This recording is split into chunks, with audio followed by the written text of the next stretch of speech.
Aloha and welcome back to Pineapple Top Hawaii. Mahalo for joining us once again for another video. Today we are making some Portuguese bean soup. Now, I love Portuguese bean soup. I make it a lot of different ways.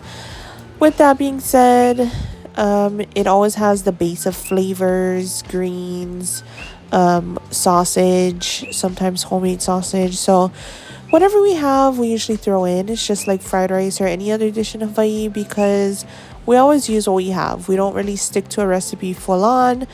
Just like fried rice, for example, if you have lapchang, Portuguese sausage, you're going to use that if you have it. If not, you're going to be using bacon or whatever else you have. So we're not sticking to a recipe. We're just adding in what we have, and it always turns out great anyway, so we're not even going to sweat it. So we got some greens from one of our friends, and what triggered us to make this Portuguese bean soup was because we had some soup bean mix that we bought, and we kind of love it. It has I think it's lentils, if I'm not mistaken. It has garbanzo beans, kidney beans, all of those good things, which is a lot of fibers, so we figure soak some of that. We have a ham in the freezer, so we're just craving some Portuguese bean soup. Now, the usual way, we do usually use ham hocks and boil that down with some homemade Portuguese sausage. Sometimes we even throw in some smoked meat, but today we are just using straight smoked ham, which is still good because I love small pieces of ham inside as well. And it is smoked, so it is going to give you that smoky flavor like a ham hock would. We're going to be using some Mountain Apple brand KTA Portuguese sausage, which tastes just like a homemade smoked sausage, so that's going to flavor this so well as well with the smokiness, saltiness, and honestly with the ham and the Portuguese sausage we didn't add salt, so that just tells you how much flavor these things have that we didn't even need to add salt with the tomato sauce and all. So this is our prepped ingredients. We have some red potatoes, our Portuguese sausage, ham. We have these greens, our beans that are already soaked, some celery and onion, and then some carrots. If you have regular carrots, go ahead and use that as well. But we had baby carrots, so that's what we're going to use. We do usually add in some macaroni, but I think with the amount of ingredients, we're not going to have enough room inside our pot. So we're going to actually boil that on the side, which I also kind of recommend because it's kind of hard to time everything with these large soups, and you don't want your macaroni to overcook and become mushy. So if you cook it on the side, you can leave it out until you're ready to eat, and your noodles will be perfect every time.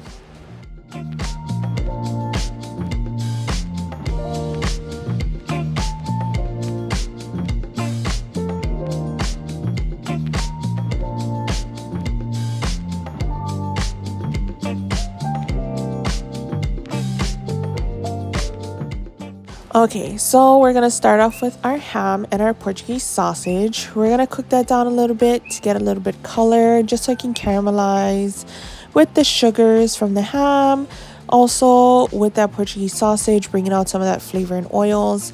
And we're gonna then add in our celery and onions. Now when that is a little bit translucent, we're gonna throw in our beans. Now if you're gonna use canned beans, I would not suggest to put that in now. The only reason why I'm putting in my raw beans is because it needs time to cook. Now it's gonna take about 15 to 20 minutes to cook, and like I said, timing things in a big soup is a little bit challenging, so I am just simply showing you my steps on how I made this Portuguese bean soup.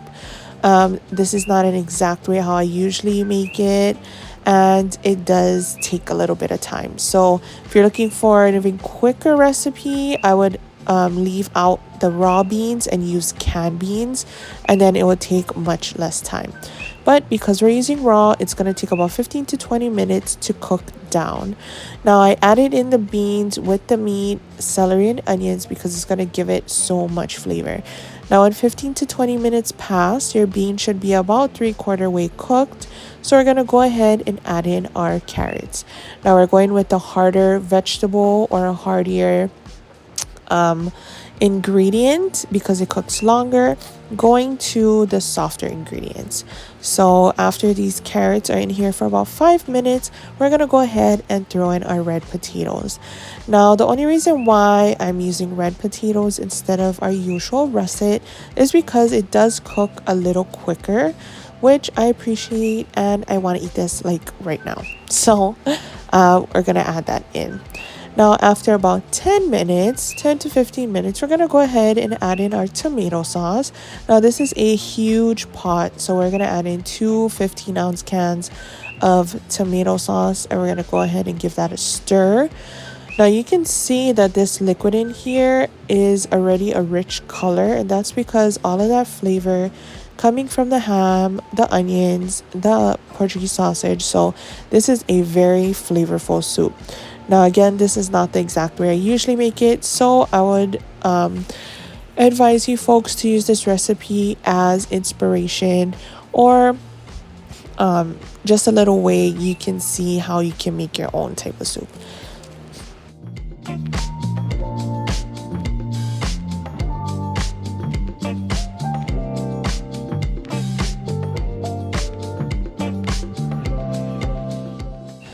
Now we're almost at the finish line. We're gonna go ahead and add in our greens, and I'm not exactly sure what type of green this is, but it is kind of a hearty green, so it does take a little while to cook down.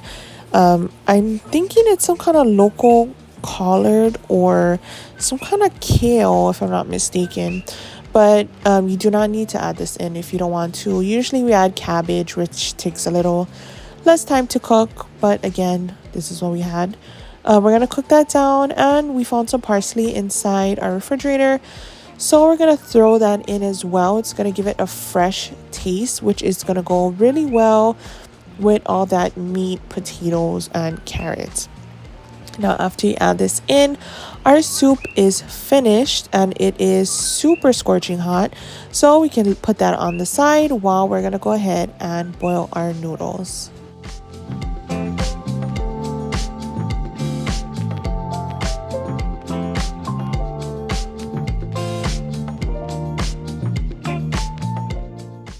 Our soup looks so good. We did taste it. Salt is perfectly on point, which I'm surprised. So we didn't actually have to add any salt. Now, as that sits on the side, we're going to go ahead and follow box instructions for the macaroni noodles that we're going to go ahead and boil. Now, I don't know if this is how you folks make it, or I don't know if you folks even put noodles inside your Portuguese bean soup, but this is how I grew up eating it, with some kind of green inside, which was usually watercress or cabbage, with meat, potatoes, carrots, tomato sauce, all of the goods, and it was just so delicious. I just remember the smokiness from my grandma's Portuguese sausage and just all that succulent meat that was inside. Mahalo for watching another video with us. Please don't forget to like, subscribe, and comment. Again, we hope our videos inspire you to cook, inspire you to get out there, maybe try new foods, or even come up with your own recipe at home. If you have any recipes that you're looking for or want to see how something is made, go ahead and leave us a comment down below. We might have a recipe for it, and don't mind sharing. Hope you folks have a great week, and we will see you on the next.